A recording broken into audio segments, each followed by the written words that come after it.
Good morning, and thank you for tuning into the Andrew Tate Show, brought to you by the GSMC Sports Network.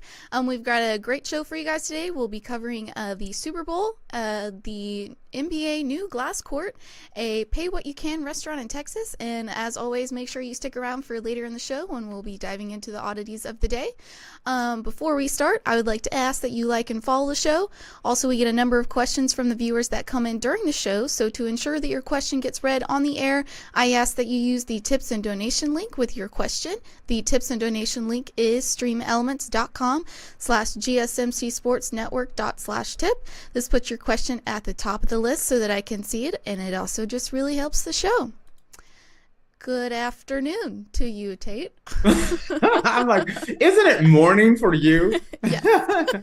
Still dark outside morning for me. That is crazy. I was just, before we got on, I've been really busy. So I'm like, man, I have to eat lunch. And I was planning on eating lunch a little later in the day. Mm-hmm. So I'm thinking about lunch. It's 12:08 right now. And I'm trying to push lunch back to 2:00. That's a late lunch. Well, actually, technically it's breakfast. What I'm trying to do, this is my new thing, is trying to do more intermittent fasting. So I want to do 12 is my first meal. What is it? 12, 5, and then 8:00 is my last meal. And so I'm trying to do 12, 5, and 8. And the reason why 8 is because I'm the weirdo here in Portugal where no one goes to dinner until... Yeah, they eat late, don't they? Yeah, I mean, super late. I mean, 2, 5, and 8. But people don't go to dinner until 8, 9, 10 o'clock. And if you go to Spain, it is crazy. People, you're getting there and people are just showing up and it's like 10 o'clock at night, 11 o'clock at night, and they're just going out to dinner. And then that's insane. Also, it's so different here because you'll see people running around, little kids running around in the circle in town center, and you'll see this little kid that's 4 or 5 running around. It's like midnight, and it's like, where's your parents at? They do not care. It's like, go ahead, little Philippe, go have a good time. That would never happen in America. You just have some little kids around midnight just running around on the streets. So just a little different. I haven't even had breakfast yet. That's how. I haven't even eaten today yet. See, it's justified for you. It's 7 a.m. there, right? Yeah. Mm-hmm. Yeah. See, you got plenty of time. I would probably be waiting too. So. Well, I had a huge dinner last night, so I don't even know if I'm gonna have breakfast this morning. All right, let me live vicariously through you. What did you have for dinner? We had a burrito tacos last night. They were so good. So good. Nice. My wife and I, we have this challenge where everyone in Europe, like, they think Portuguese food is the best food in the world. And Portuguese food is really great. It's super fresh. You have a lot of like seafood. The seafood is phenomenal. But I like the American food. I think there's no food in the world better tasting than American food. And it's not fresh. It's the chemicals that make it taste so good. Like the bacon. You come here, you get bacon, and you're like, what is this stuff? We need the nitrates, the pesticides, and everything else. That's like sprinkles. Sprinkles. You get ice cream, get the sprinkles on it, just so much, a little bit better. That's kind of that's why I look at it. We have the highest obesity rate in the world. Oh, girl, it is. When I first got to move to Europe, I was like Andre the Giant. I was like this giant man here, and I'm not that big of a guy. But I was still like 230. Now I'm down. Since living here, I go from 230 to I think I'm like 178 right now, just from just living a normal life. So it is, you do lose weight here. I need to move to Europe then. Like, just move here for 2 years. You'll be down to your fighting weight. Alrighty, well, All right. let's dive into it. Super Bowl week is finally here. Woo! Yes. Looking for this is going to be a great Super Bowl. I agree. So the longest season in NFL history will commence Sunday, February 11th in Las Vegas when the San Francisco 49ers and the Kansas City Chiefs face off in Super Bowl 58. The second time these teams have faced off in the big game in 4 years. Chiefs quest to become the first team in 19 years to win back-to-back Super Bowls. The Kansas City Chiefs are aiming to win back-to-back Super Bowl titles for the first time since the New England Patriots achieved this in 2003 and 2004. This will be the Chiefs' sixth Super Bowl appearance and fourth in the past 5 seasons. And it's not surprising that the San Francisco 49ers made it to the Super Bowl given their impressive 12-5 record and overall great regular season. This will mark San Francisco's 8th appearance in the Super Bowl in franchise history. Yes. I am very excited for this game. See, you're putting a smile on my face, Faith. I love that you're getting into this a lot more. Yeah. Okay. This is going to be a great Super Bowl. And I know a lot of people were looking at this year, and a lot of people thought that the Ravens could make it. And including myself, a lot of people thought the Cowboys would make it. But this year, technically, it's kind of uneventful in an eventful way. I know that sounds crazy. At the beginning of the year, if you'd have said, Kansas, at the beginning of the year, you'd been like, Kansas City just won their Super Bowl. Who's going to win the 2023-2024 AFC? Most people would have taken the Chiefs. At the beginning of the year, if someone would have looked around and said, who's going to come out of the NFC? Most people would have taken the 49ers. Unique path this year looked like the Kansas City Chiefs were going to be very vulnerable. Maybe not make it. Their offense and their receivers were less than spectacular most of the year. A lot of people looked at Travis Kelce as not the same player, that he had aged a little bit. But when you look around and you look at Kansas City, and it's just like they're a very different team this year, but they're right back where they're supposed to be at, and this, I give all credit to Andy Reid. Andy Reid made an adjustment. They didn't have the receivers, but what they've done is throughout the season, they've been able to come on and find quality receiving when needed. And the AFC Championship game, a lot of people are thinking about, okay, Kelce's not the same. Guess what? In the AFC Championship game, Kelce did what Kelce does best. He rose to the occasion at a big game and got him into the Super Bowl. Great coaching. Their running game is stellar. And their defense. At the beginning of the year, no one would have thought that the Kansas City Chiefs would be arguably the best defense in the NFL. I wouldn't have thought that, but it is. In this particular case, it is. Now, you look at the 49ers at the beginning of the year, the 49ers were a juggernaut. They were going through, they were taking care of business. Then midway through, they kind of had this little lax where they had kind of dropped off and dropped a few games. But Shanahan really got this team together. I kind of felt like in the playoffs, they kind of stumbled. I thought they were very vulnerable. I thought they could have lost to Green Bay. I thought they could have lost to Detroit. Both of those games, I thought they could have lost. But when needing a big play, when these teams jumped out to a big lead on these guys, and the 49ers just kept fighting back. You cannot count the 49ers out. And that's the true definition of what a championship team can do. If they jump out ahead on you, they can put you away. But if they get behind, they kind of stay under, they they don't fold under pressure, kind of like my Cowboys did. They stayed under control and they battled back, especially against that Detroit Lions game. They really battled back. So now you're looking at this and you're saying, who's the team that's going to win this or how they're going to win it? And Faith, I'm going to go to you first. I Oh, want you to give me your breakdown on who's going to win it and why. why? I want to know. Okay. I want to know why too.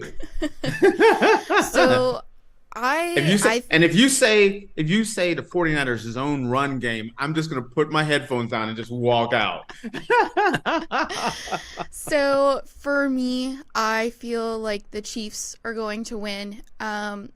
Just how they played in the playoff games. I know you said that the Chiefs, this is kind of like their wonky season, but I It kind mean, of was there. It wasn't. They didn't play as dominant as the Chiefs yeah. traditionally have played.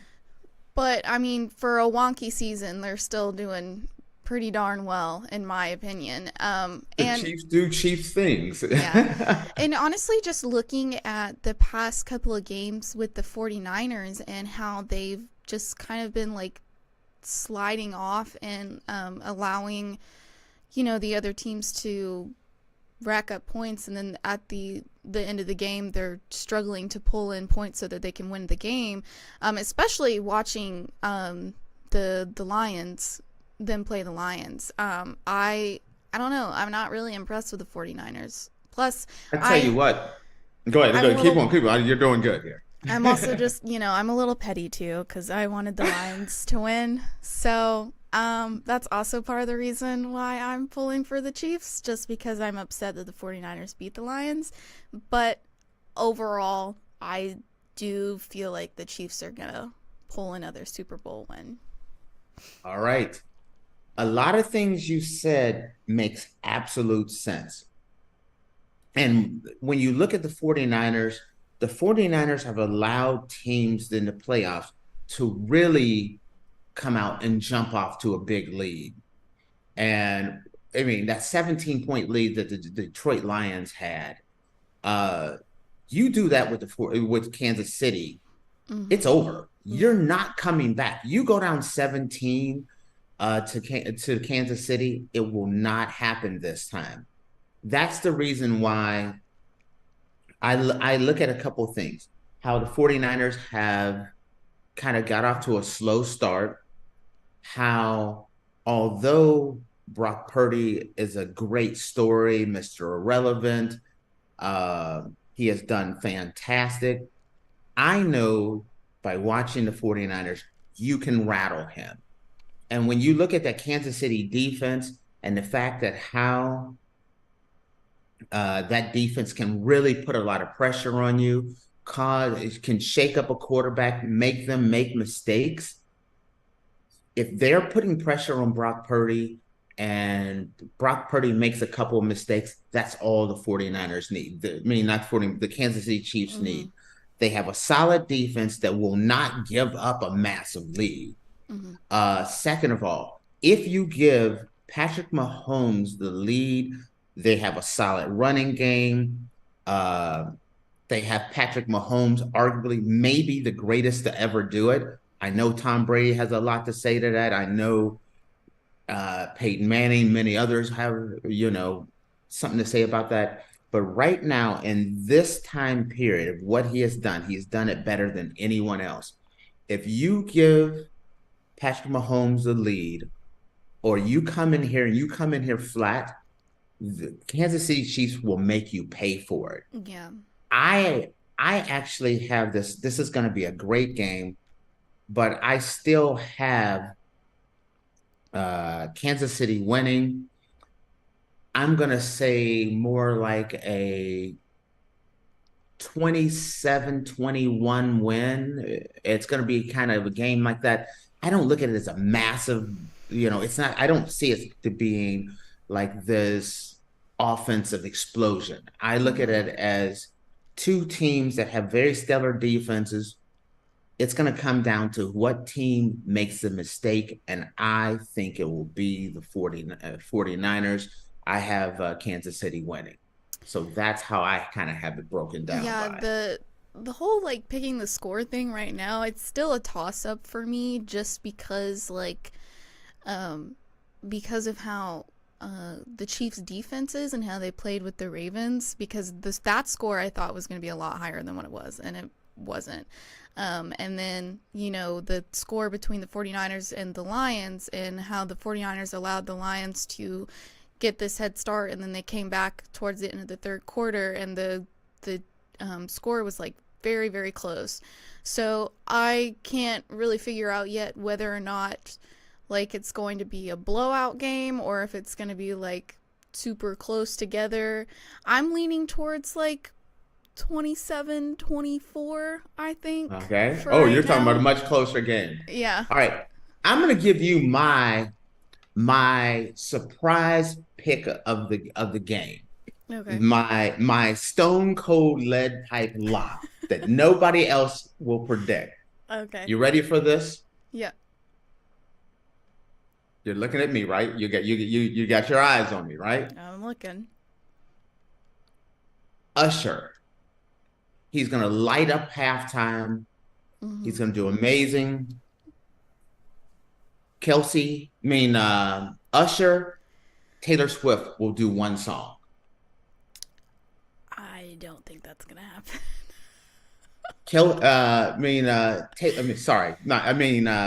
Usher and Taylor Swift will do a song. I don't think One so. song at halftime. I don't think so, because I don't think they even ever collabed. Wrong. I just saw this, which shocked me. Oh, did they? There's a concert, and Usher came. I don't know if it was her concert. Yeah, it was an Usher concert, and Taylor Swift came out and started singing with him. I just saw this a couple of days ago, and that's what made me start thinking. I'm like, they have done a song at a concert live before. Oh. And that's where, yeah, see, I didn't know this either until I saw this. And now I'm like, it's possible. No one's expecting this. I think I could totally see this being done because she turned down the Super Bowl, though. They asked her to perform and she said no. So, well, I can understand why she turned down the Super Bowl. The Super Bowl is a big deal, but the way I understand this, don't quote me on this, this is going off of memory. You do not get paid to do the Super Bowl at all.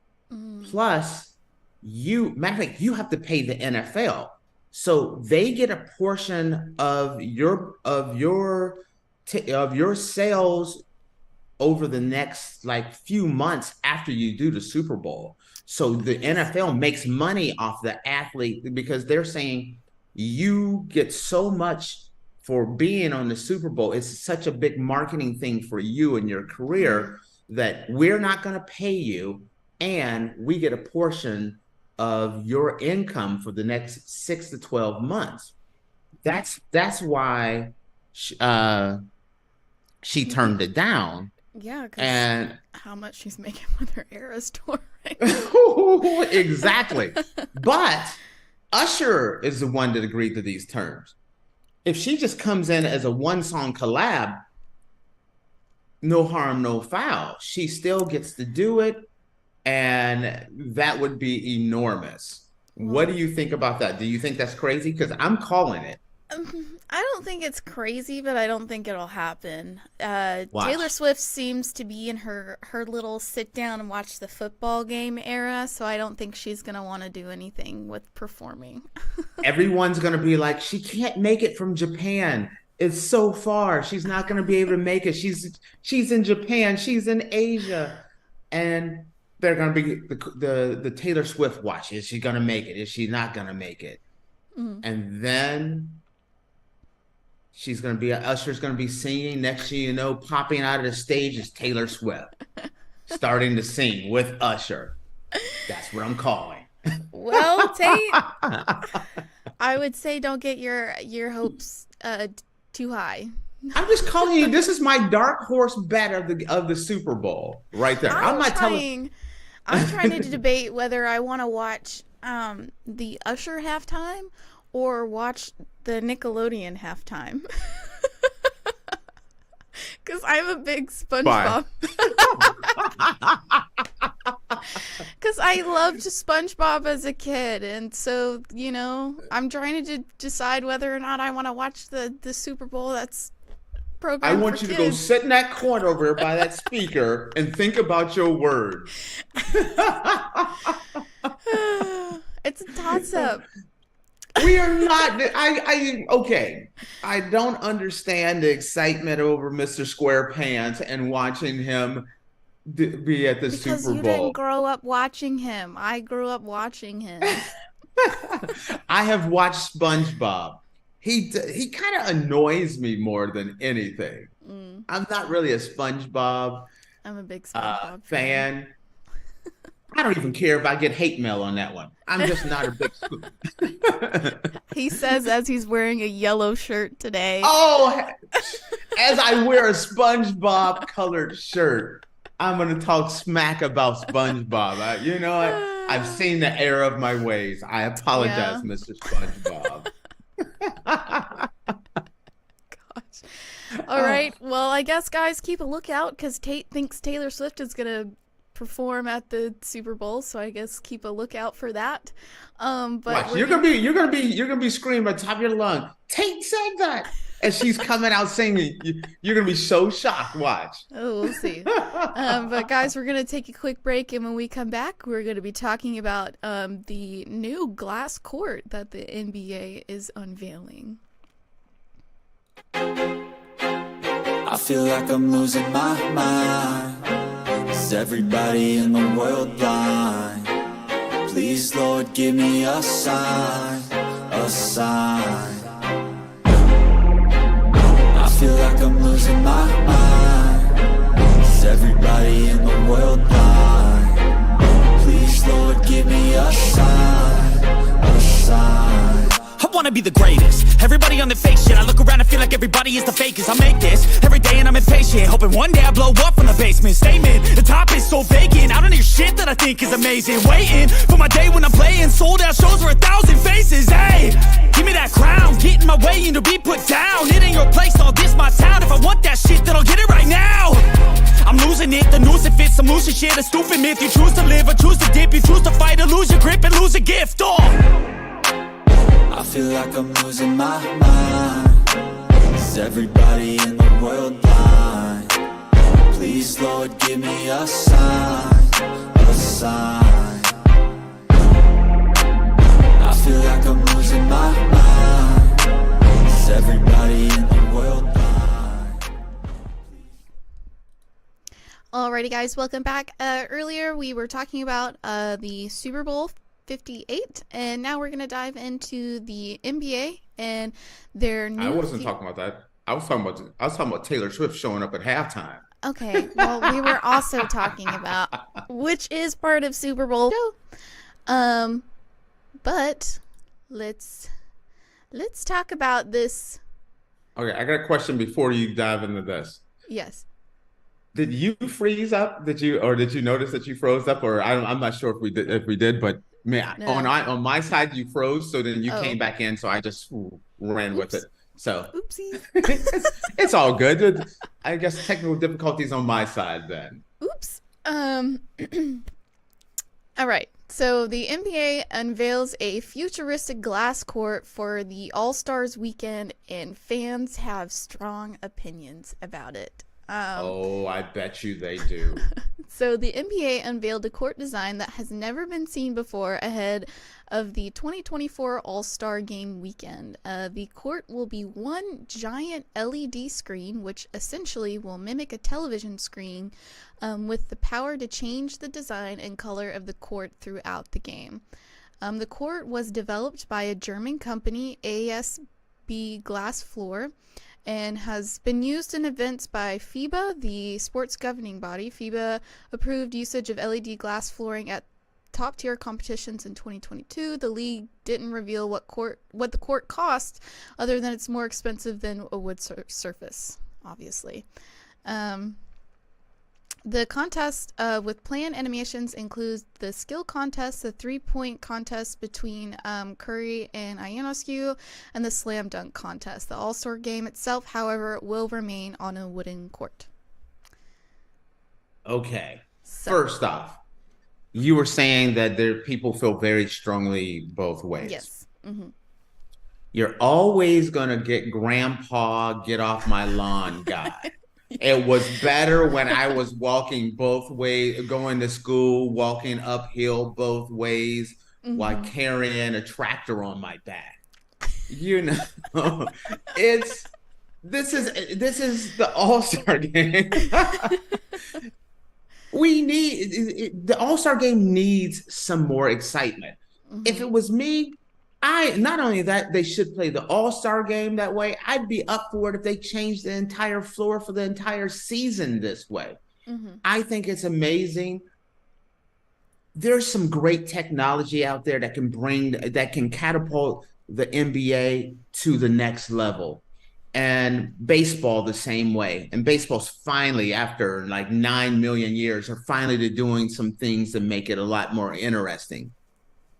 But when you look at these courts and how they light up and changes colors and all this stuff, it just makes the game more interesting.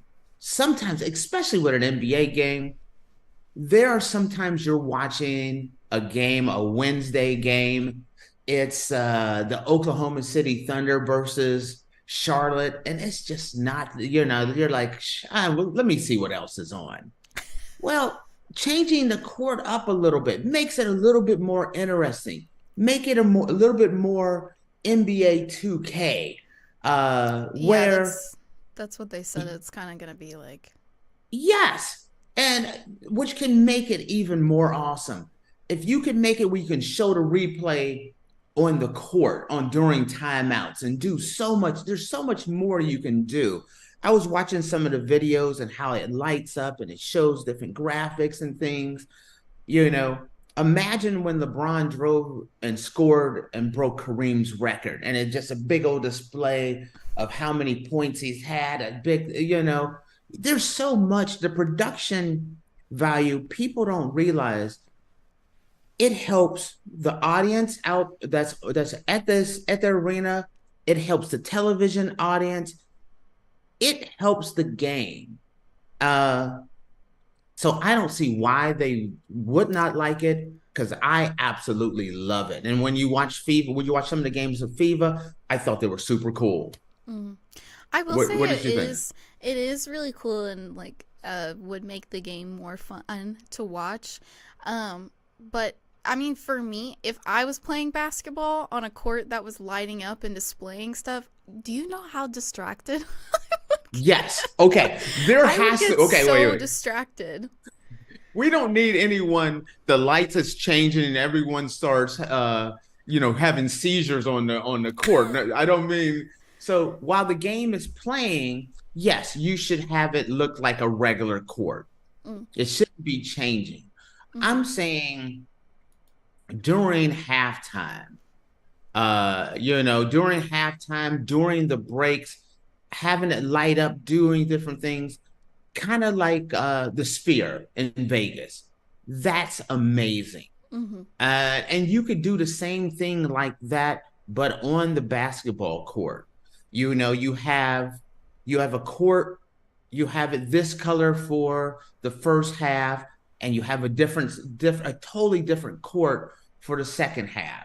It just makes it, really cool when you're endorsement dollars and things of that nature. Bringing up one of your sponsors right on the court during halftime.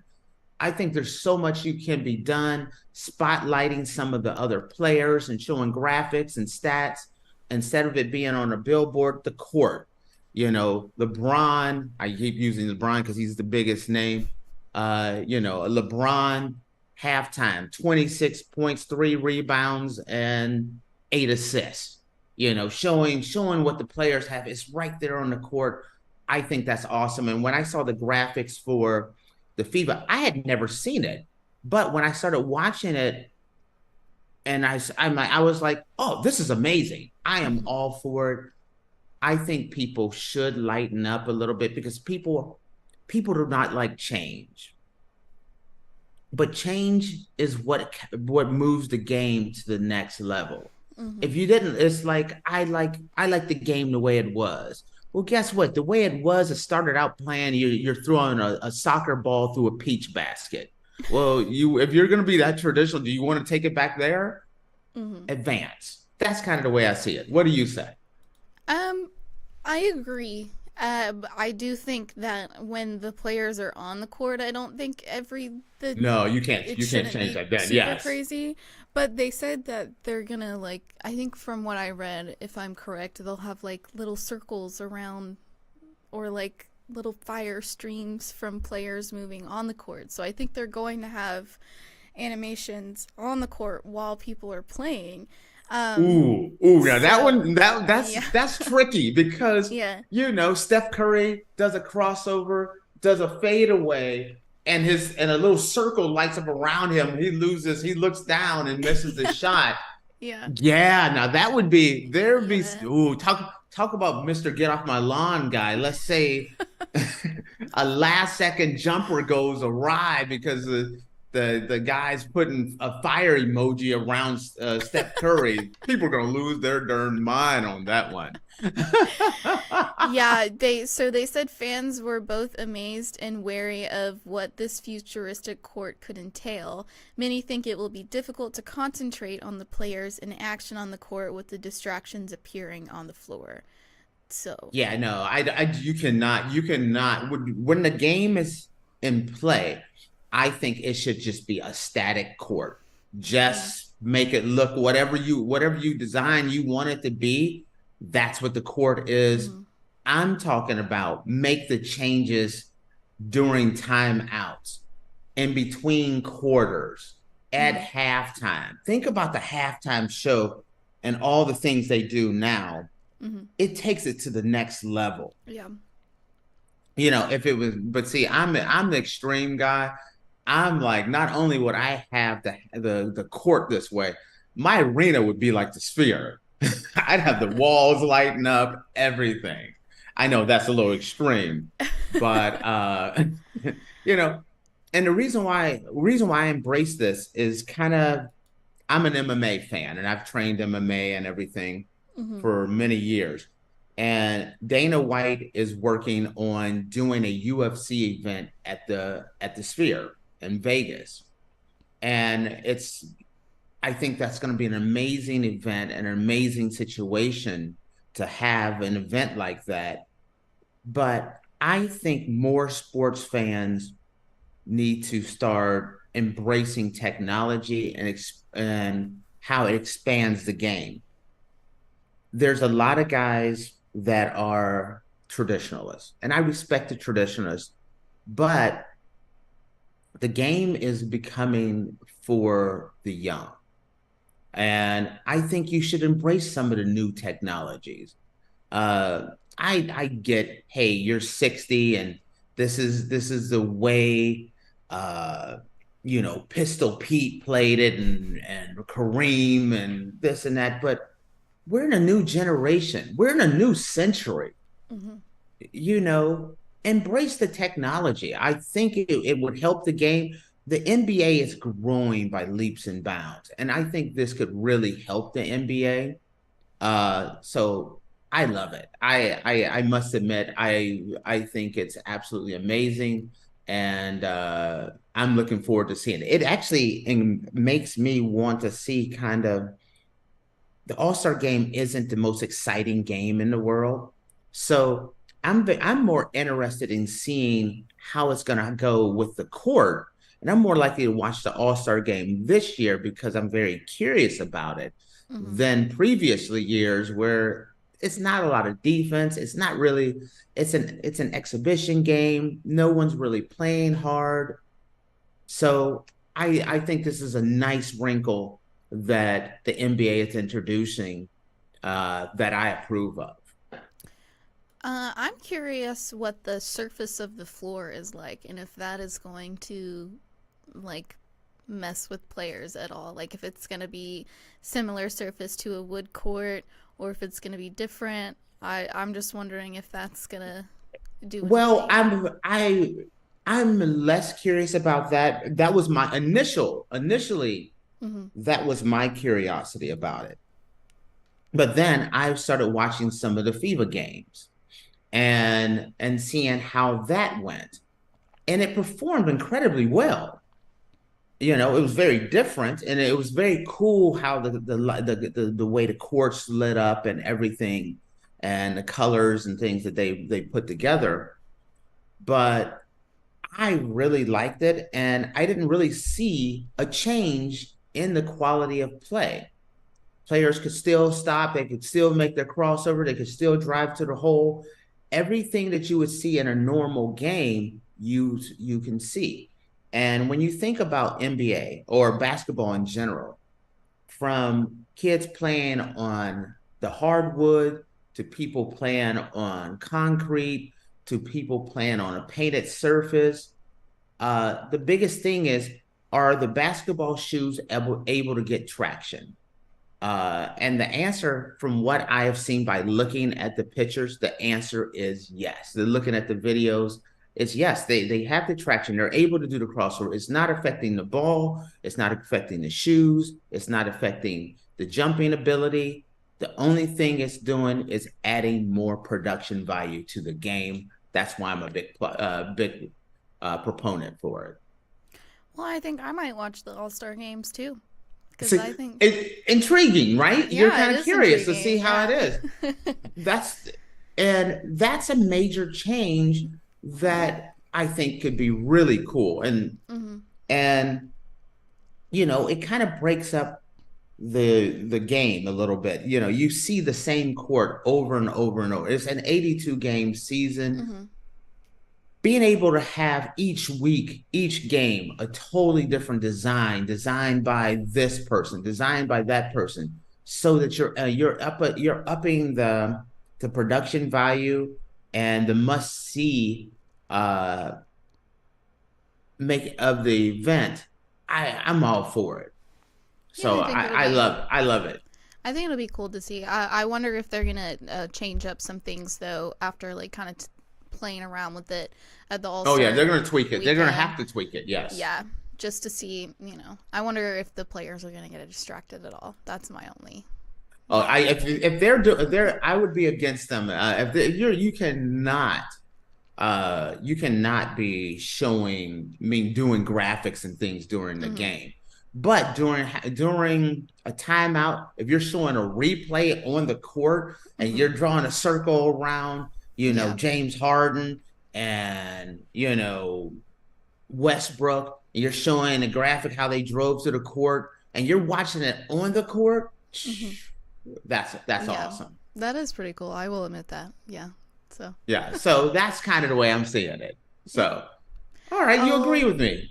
To an extent, yeah, but I do understand how some people are like, I'm gonna get distracted watching the game. I understand both sides, but I do think it's cool to implement new technologies into things, you know, because it's a changing world we live in, and yes, stay up with the times, or you're gonna get left behind. Yeah.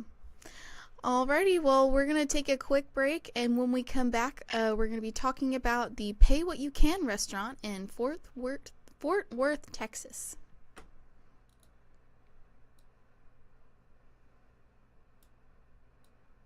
For the best and latest podcasts available anywhere, go to the podcast app on your cell phone and type in GSMC. To access free content-rich podcasts on health and wellness, book reviews, sports, entertainment, relationships, social media, movies, technology, finance, and even weird news. Subscribe and download the GSMC Podcast Network's family of shows, available everywhere podcasts are found.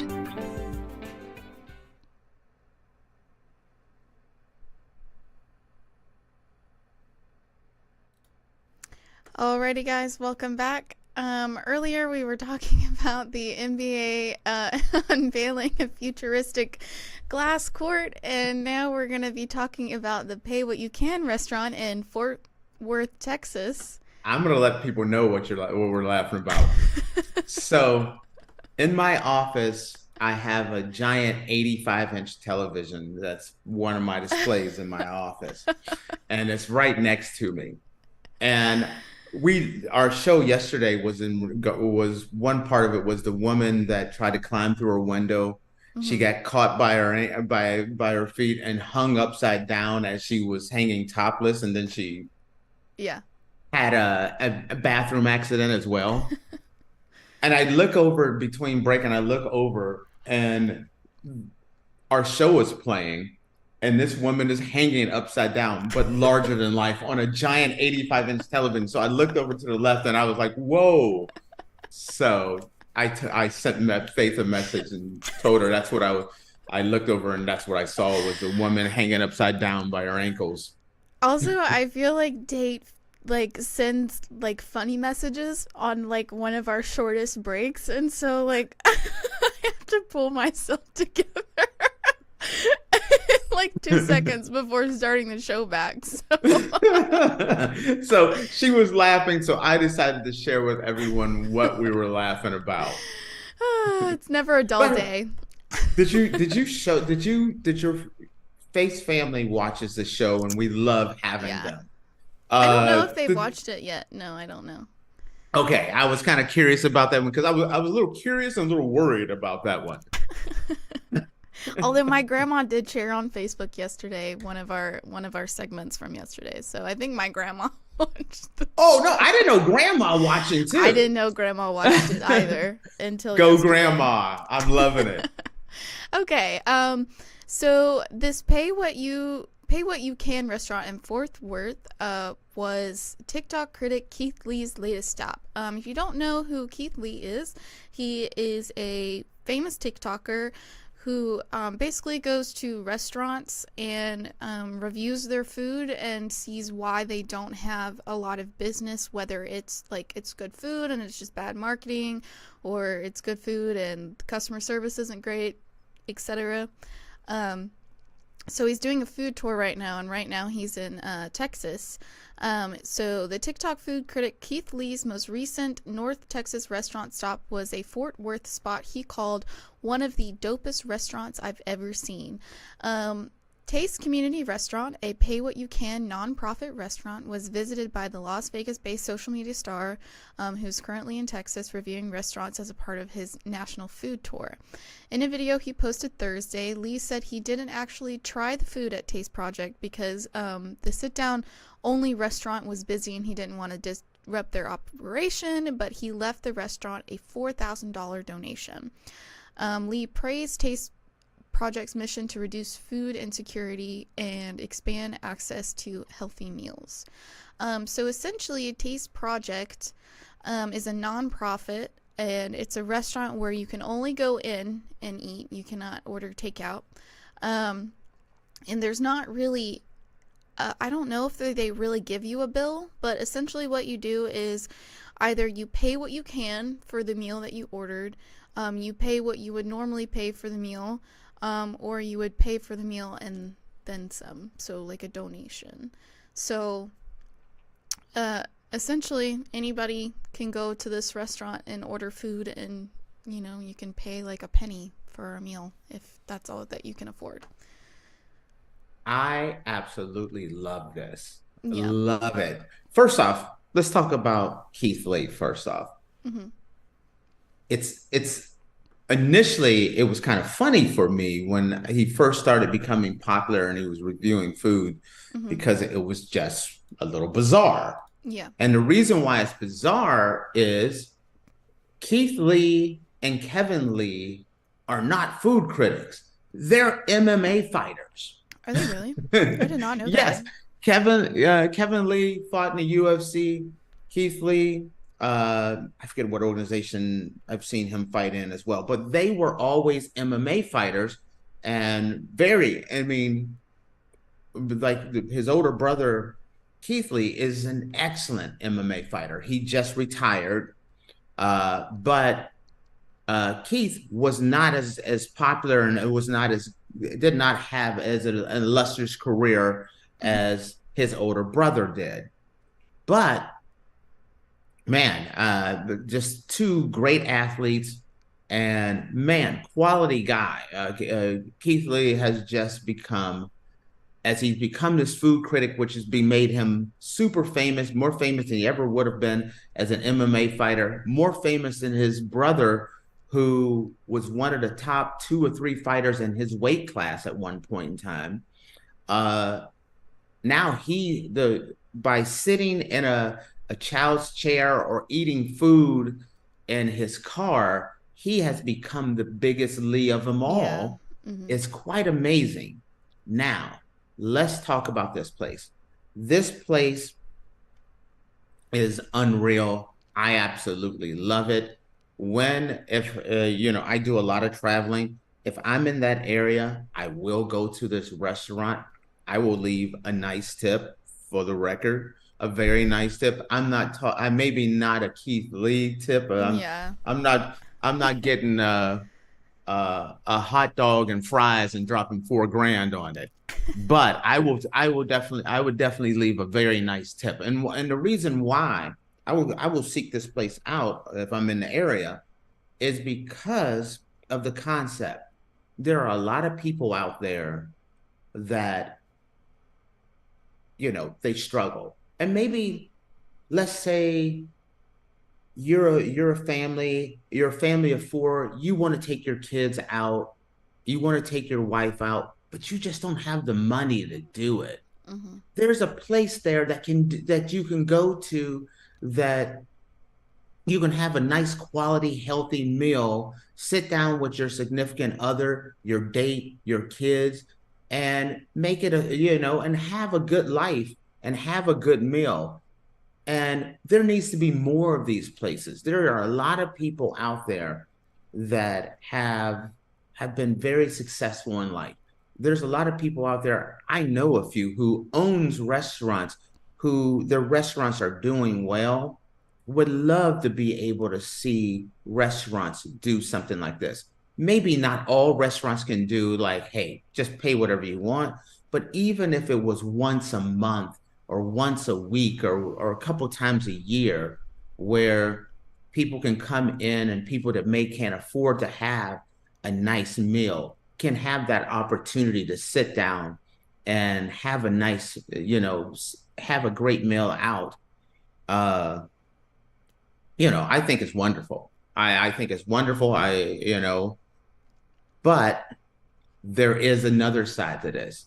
For every good side of this, there's always going to be an equal and opposite sharp edge to it as well. There's going to be people that's going to go there and take advantage of it, and can afford a lot more but pay a penny. Mm-hmm. And that's where people who are going there, that's why I said if I'm ever in that area, I will seek this place out and leave a nice tip, because the people, you want something like this to keep going. And so the people that can't afford to do something, when you go there, I hope they really, donate and really help these places out, because it's a great thing. And I absolutely love it. What do you say? I think it's a great idea too. I love it as well, and I wish we could have stuff like this in like every city, not just like big cities and the bigger states. Like, I would love to see this in Georgia, because there are a lot of places in Georgia where food insecurity is like a big thing. And so I knew people when I went to school. I went to a school in a Title I school. So we got free meals every day, but I knew people going to school with them that food at school was the only meal that they got that day. So yes, I think it's a great idea. And I do agree that, yes, of course, there are going to be people that will take advantage of it, but I think it kind of evens itself out, because you have people like Keith Lee who comes in and then gives $4,000 donation. So yeah, there's always that negative side of it, but I feel like they're doing really well from what it sounds like. So now think about this thing. You were just talking about at the one school, there would be sometimes kids, the only meal they would get is the meal they would get in school. Well, imagine that family, they don't have the money to if they're only getting that meal at school, well, now maybe on a Saturday or Sunday, hey, let's take the kids to the restaurant. Mom and dad could sit down with the kids. They can order a nice meal and they can give whatever they have, Mm-hmm. you know? And as a family, the family gets to go there and sit down. You don't think these kids will remember this? I'm going to tell, this is a kind of off the beaten path story. And this is a story. It's a great story. I knew a guy, and when he was married, he didn't live in the best neighborhood. He didn't have the best background. But on Sundays, he would do a big barbecue, and he ribs and burgers and hot dogs and everything. And all the little neighborhood kids that were, like I said, he did not live in a nice part of town. It was a rough part of town. And man, but all these little kids for years, if the little kids came through, they wanted a sandwich, they got a sandwich. Hey, matter of fact, I know your mom may not be clean, meaning drugs, things of that nature. He'd be like, go take your mama a sandwich too. And he did that for years. And it's a funny story because he fell on hard times and he got in trouble, and he got put in jail. Not prison, but jail, like real jail. And he was telling me this because he got there and it was this group of guys and they were just beating people up in the prison. Really bad. It was this young group of guys. And the head guy looked over at him and he pointed at him and he said, I will see you tomorrow. And he was frightened. And so he got in the cell, and his cellmate was like, hey, I'm sorry, but don't go near me. I don't want to know it. And I didn't know what to do. Swear to God, this is a true story.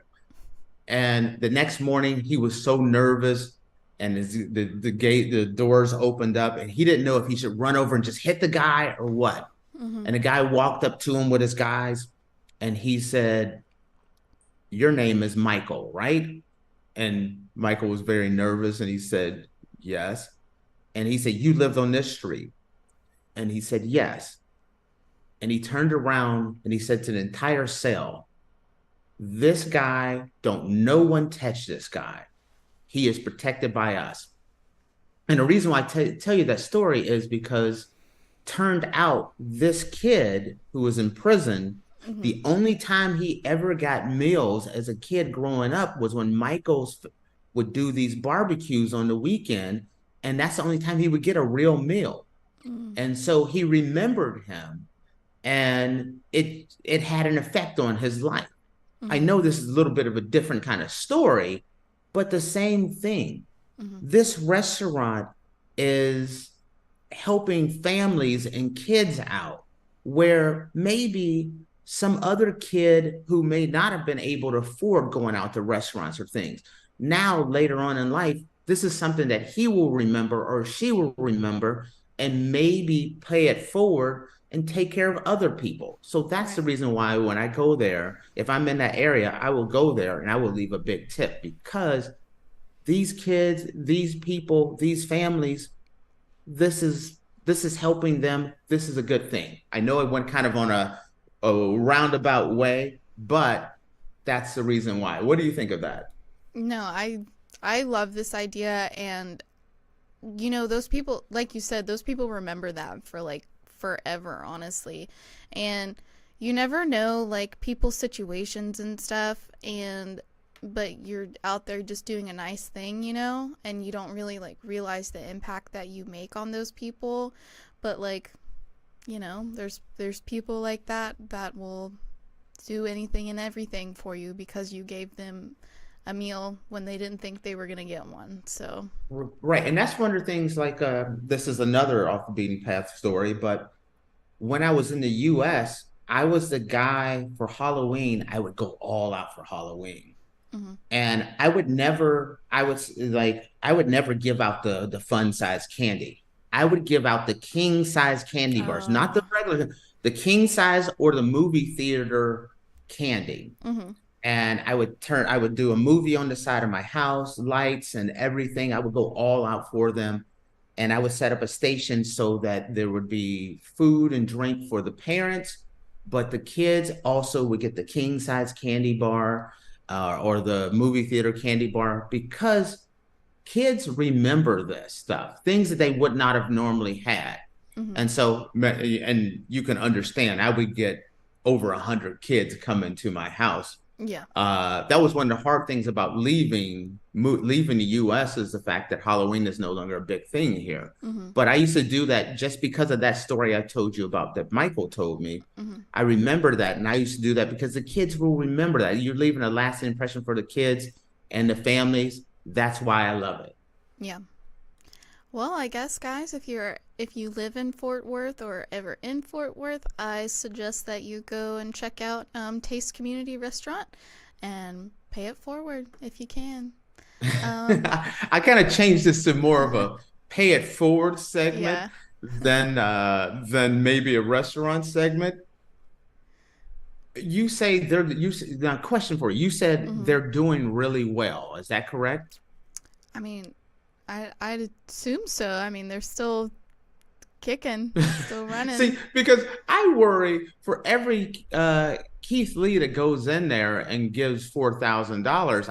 I'm thinking there's a number of people that's going in there. They're ordering $100 worth of food and paying $15, $20 as well. Yeah. So how long does this last?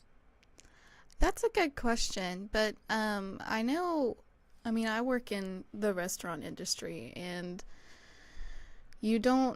stuff that you order is way cheaper than what you charge it for. So, you're just trying to make more of a profit depending on how much you charge for, a side of fries or something. So, maybe they're doing okay. I don't know. Let's keep this positive and let fingers crossed here. Yeah. Let's hope they're doing well. Yeah. And if we're in that area, we got to stop in there. Yeah. When we're doing our world tour, Faith, we'll do an episode from there. Okay. We're gonna do a world tour. Alrighty, guys. Well, we're gonna take a quick break, and when we come back, we'll be talking about our oddities of the day. All right.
Alrighty, guys, welcome back.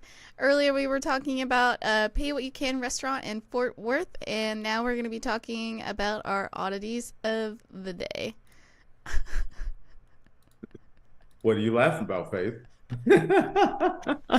Tate always sends me little messages while we're on a break. Okay. Do you want to share what I sent you the message Yeah, okay, for? so For some reason, Tate thinks at one point we're gonna do a world tour with this show. I don't think that's gonna happen, but whatever. I don't think so either. And I made the joke that, we'll charge like $500 a ticket, and Tate said we'd only sell 2, and that would be my parents. And I didn't get to finish what I was typing out. My parents would not pay $500 each to go see the show. Wow. I wouldn't make them pay so we wouldn't make any money because my parents would be there, but I would have gotten them free tickets. So we're actually losing money on this tour already. Yeah. Okay. The tour starts in Georgia, it ends in Georgia. Okay. So do you remember on one of our shows when we talked about how there's a humane society somewhere that's doing their Love Stinks campaign with cats? Okay, now I know what you're talking about here. I didn't know where you were going at first, but I remember. So apparently there is something that is quite similar to that. It's a little more odd though.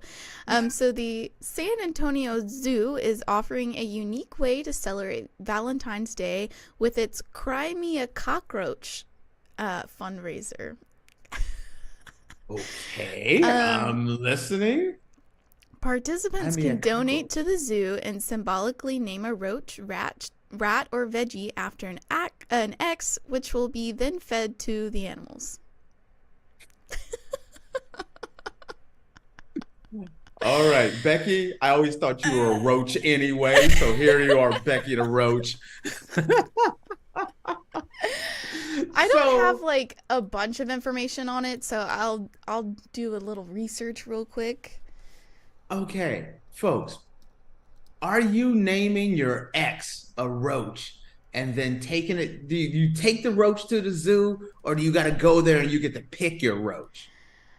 And if you're looking, and I've never had an ex-girlfriend named Becky. For the record, I keep using Becky as a name there.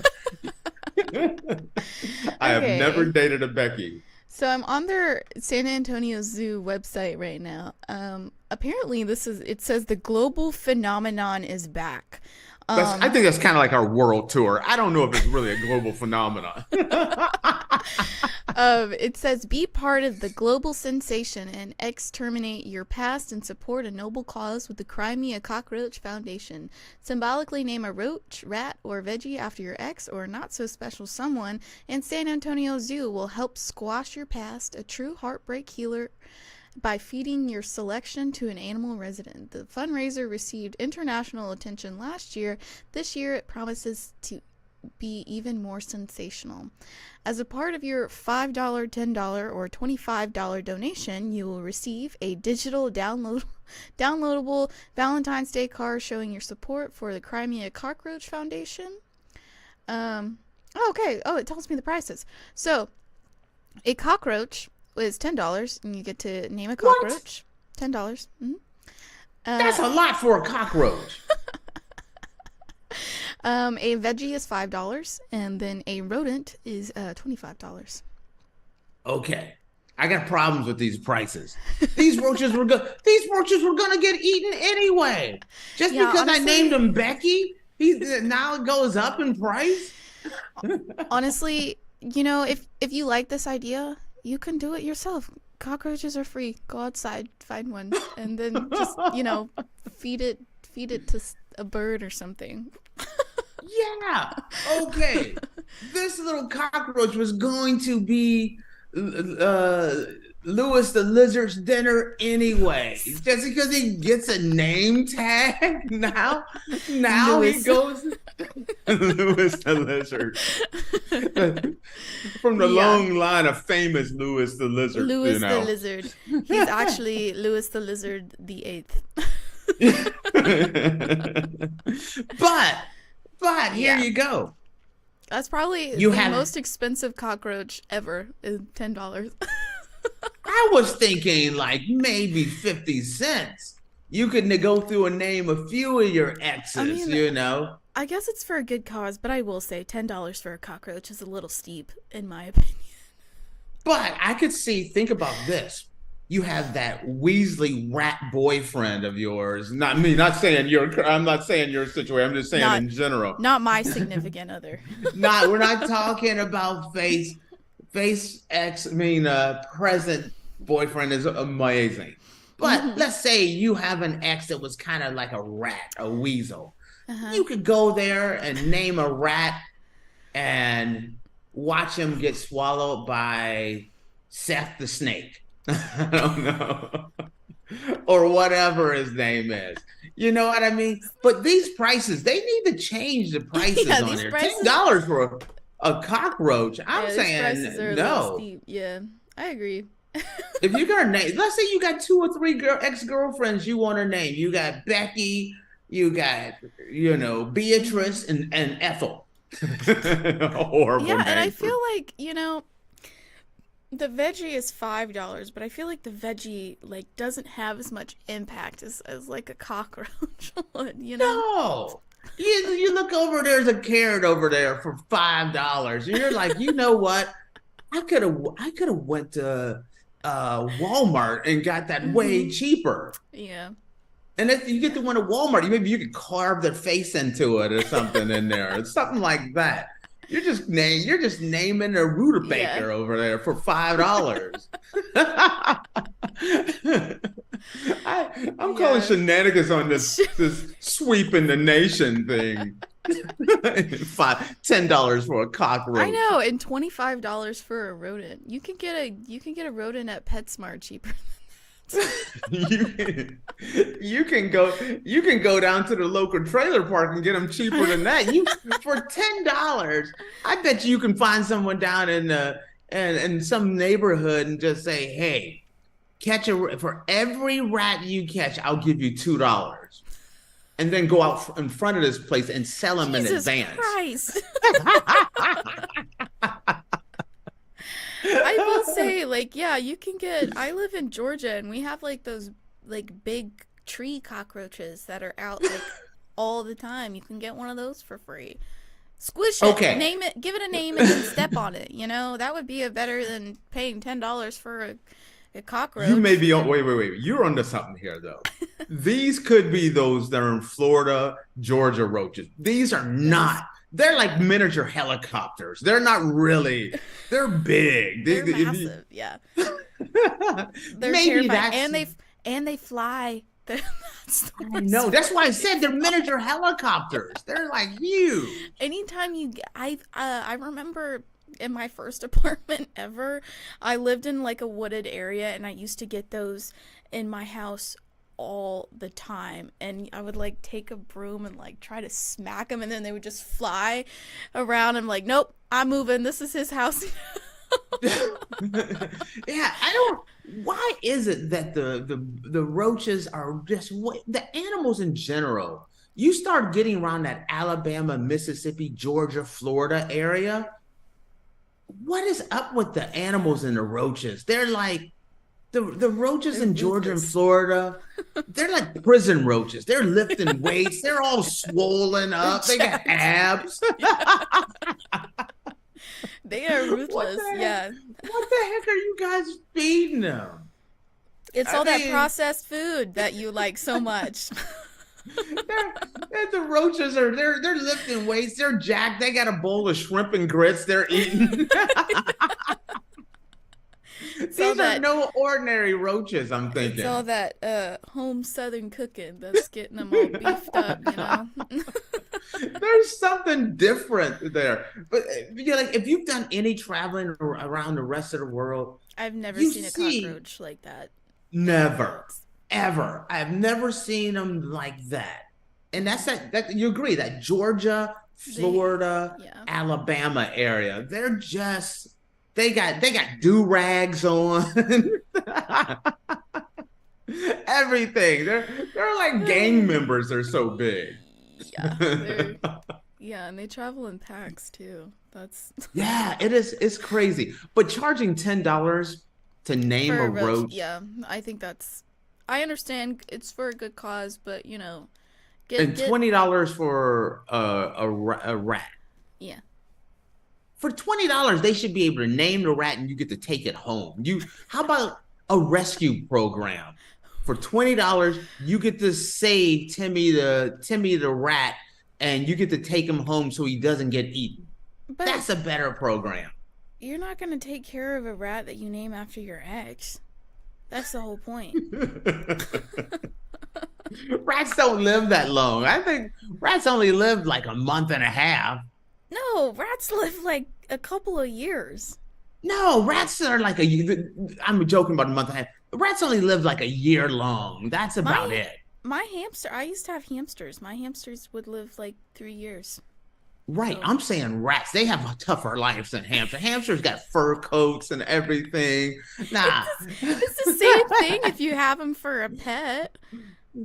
All right, look up and see how long rats live. I want to know this. 2 years. 2 years. Okay. 2 to 4 years.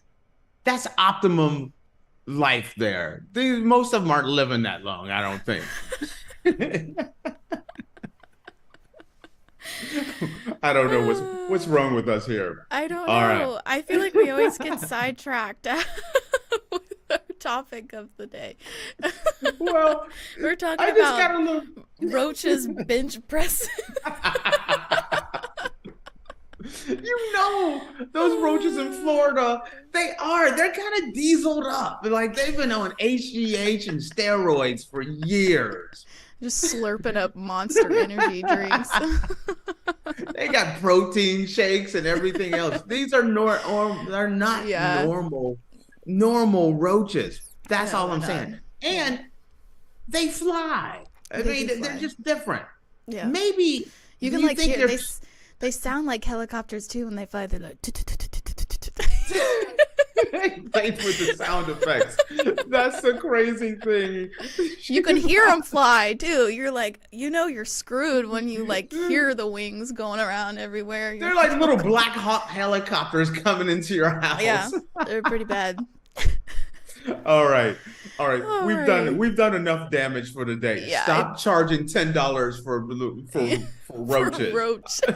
That is my public service announcement of the day. You cannot charge $10 for a roach that's going to get eaten anyway. It's absolutely insane. Baffling. All right, guys. Well, that'll be the end of our show there. Thank you for tuning in to the Andrew Tate Show presented by GSMC Sports Network. Your support means a lot to us, so please remember to subscribe to the show and leave a positive review. It really does make a difference. We also invite you to follow us on Facebook, Twitter, TikTok, and Instagram for more content updates. Thank you once again. Have a wonderful day, and we will see you tomorrow. Peace. See ya.